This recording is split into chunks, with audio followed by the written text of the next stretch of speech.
இசையமைப்பாளரா இருந்து தன்னுடைய இசை மூலமா நம்ம எல்லாரையுமே சந்தோஷப்படுத்திட்டு இருந்த ஜிவி பிரகாஷ் ஹீரோ அப்படிங்கிற அவதாரத்தை கையில எடுத்தாரு. டார்லிங் திரைப்படம் மூலமா நம்ம எல்லாருக்குமே ஹீரோவா அறிமுகமாயிட்டு இப்போ நிறைய திரைப்படங்கள்ல நடிச்சிட்டு இருக்காரு. அந்த வரிசையில கடவுள் இருக்கான் குமாரு திரைப்படத்துல நம்ம ஜிவி நடிச்சிட்டு இருக்காரு.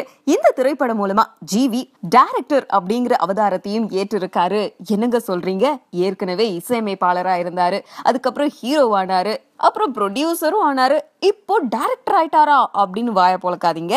இந்த திரைப்படத்துல டைரக்டர் அப்படிங்கிற கேரக்டர்ல நம்ம ஜிவி நடிக்கிறாரு. படத்தை எடுக்கிறது படத்துடைய டைட்டில பார்த்தாலே தெரிஞ்சிருக்கும், எம் ராஜேஷ். இதுக்கு முன்னாடி அவர் எடுத்த பாஸ் என்கிற பாஸ்கரன், வாசுவும் சரவணனும் ஒன்னா படிச்சவங்க. இந்த திரைப்படங்கள் எல்லாம் பாத்தீங்கன்னா காதல், காமெடி, கட்டிங் எல்லாம் இருக்கும். அதே தான் இந்த திரைப்படத்திலே இருக்க போகுது. பட் இதுக்கு முன்னாடி உள்ள ஜிவி படங்களோட கம்பேர் பண்ணும்போது இதுல நிறைய காமெடி சீன்ஸ் எல்லாம் நான் இன்சர்ட் பண்ணிருக்கேன் அப்படின்னு சொல்லியிருக்காரு. படத்துல வழக்கம் போல நம்ம கையல் ஆனந்தி தான் ஜிவிக்கு ஜோடியா நடிக்கிறாங்க.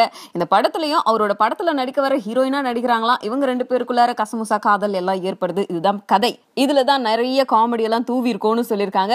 பொறுத்திருந்து பாப்போம் எவ்வளவு காமெடி இந்த திரைப்படத்துல இருக்குன்னு. சரி, நம்ம ஜிவி இந்த படம் மூலமா டைரக்டர் ஆயிட்டாரு. அடுத்தது எந்த ஹீரோ என்னவா ஆகுறா அப்படின்னு பார்த்தா, நம்ம மாதவன் இறுதி சுற்று திரைப்படத்துல பாக்ஸிங் அப்படிங்கிற ஒண்ணு கையில எடுத்து பெரிய ரீஎன்ட்ரி கொடுத்தாரு. பெரிய வரவேற்பும் கிடைச்சது. இப்ப அடுத்தபடியா மார்ஷியல் ஆர்ட் கத்துக்கிறாராம். இது எந்த படத்துக்கு அப்படின்னு கேட்டா, களவாணி, வாகை சுடுவா திரைப்படங்களை எடுத்த சர்க்குணமோட திரைப்படத்துல நடிக்கிறாரு. இந்த திரைப்படத்துல தற்காப்பு கலை பயின்ற ஒரு நடிகரா நம்ம மாதவன் வராரு. அதனால தற்காப்பு கலையை கத்துக்கிட்டு நான் வரேன் அப்படின்னு அமெரிக்கா போயிட்டு சீன கலைஞர் ஒருத்தர் கிட்ட மார்ஷியல் ஆர்ட் கத்துக்கிறாராம். இந்த மார்ஷியல் ஆர்ட் கத்துக்கிட்டாக்கா உடம்பெல்லாம் குறையுமா. பரவாயில்ல மாதவன்ஜி, இறுதி சுற்றுல கொஞ்சம் பல்கா இருந்தீங்க, உடம்பு கிடம்பு குறைச்சி ட்ரிம் ஆயிட்டு வாங்க. பழைய சாக்லேட் மேடி வராரா இல்லையான்னு நாங்க பாக்குறோம். சிமிலாரிட்டி இங்கே அஜித் சாரியும் ரஜினி சாரியும் பார்த்தா எப்படி இருக்குன்னா, அந்த ஜெனியன் சிம்பிளிசிட்டி இருக்கு. அந்த genuine concern and simplicity it comes to Ajith naturally. ரொம்பவே அவ்வளோ ஜெனியன் கன்சர்ன் ஒருத்தர் பற்றி நான் நிறைய இடத்துல சொல்லியிருப்பேன். எல்லாருமே சொல்லியிருப்பாங்க.